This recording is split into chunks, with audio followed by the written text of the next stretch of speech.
Беженец из Украины Роман не желает показывать своего лица, не называет фамилию. Бывший сотрудник правоохранительных органов опасается за судьбу близких людей, которые остались в его родном Донецке.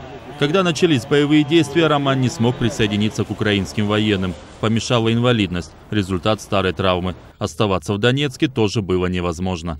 После сначала Иловайского котла, потом после Дебальцевского стало понятно, что перспектив никаких, и речь уже об освобождении Донецка не идет. Возник вопрос, куда ехать, куда перемещаться. Россия отпадает однозначно, да, я никогда это не понимаю, как можно бежать. Вот как можно во Вторую мировую представить, кто-то из Советского Союза бежит в Германию, да? Вот. После недолгих раздумий выбор Романа и его супруги пал хоть и на далекую, но не такую уж и малознакомую им Грузию. Виза не нужна.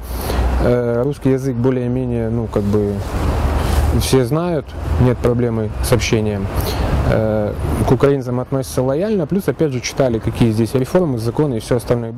Разумеется, пришлось столкнуться и с трудностями, рассказывает Роман, особенно на первых порах. Это и проблемы с жильем, и языковой барьер, и неопределенность с работой. Но со временем все наладилось. Главное, говорит Роман, в Грузии безопасно, тогда как в родном Донецке приходилось опасаться даже соседей.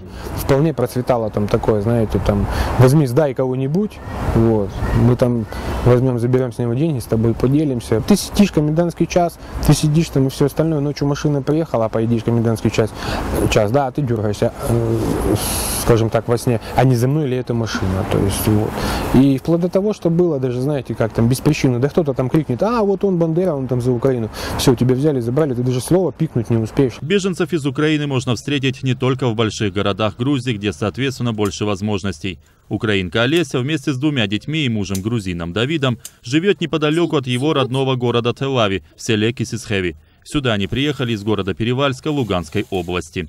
Олеся еще летом 2014 года обратилась в Министерство по делам беженцев Грузии за получением гуманитарного статуса. Однако шли месяцы, а ответа все не было, как и помощи. Все это время семья ютилась в ветхом, но зато дешевом жилье.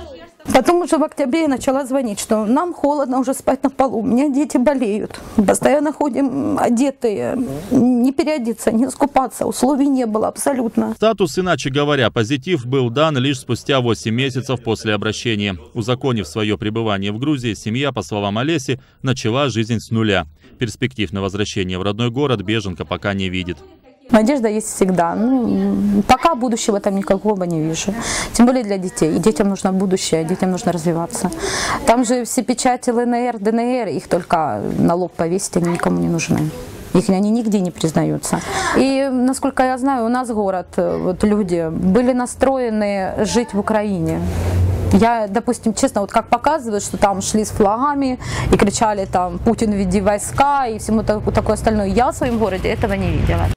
Всего, согласно официальной статистике Министерства по делам беженцев в Грузии, в течение последних 2,5 лет за получением гуманитарного статуса обратились 857 граждан Украины. Отказ получили лишь 69 человек. Еще около 300 соискателей сами отозвали свои обращения по ряду причин, в том числе из-за того, что покинули Грузию.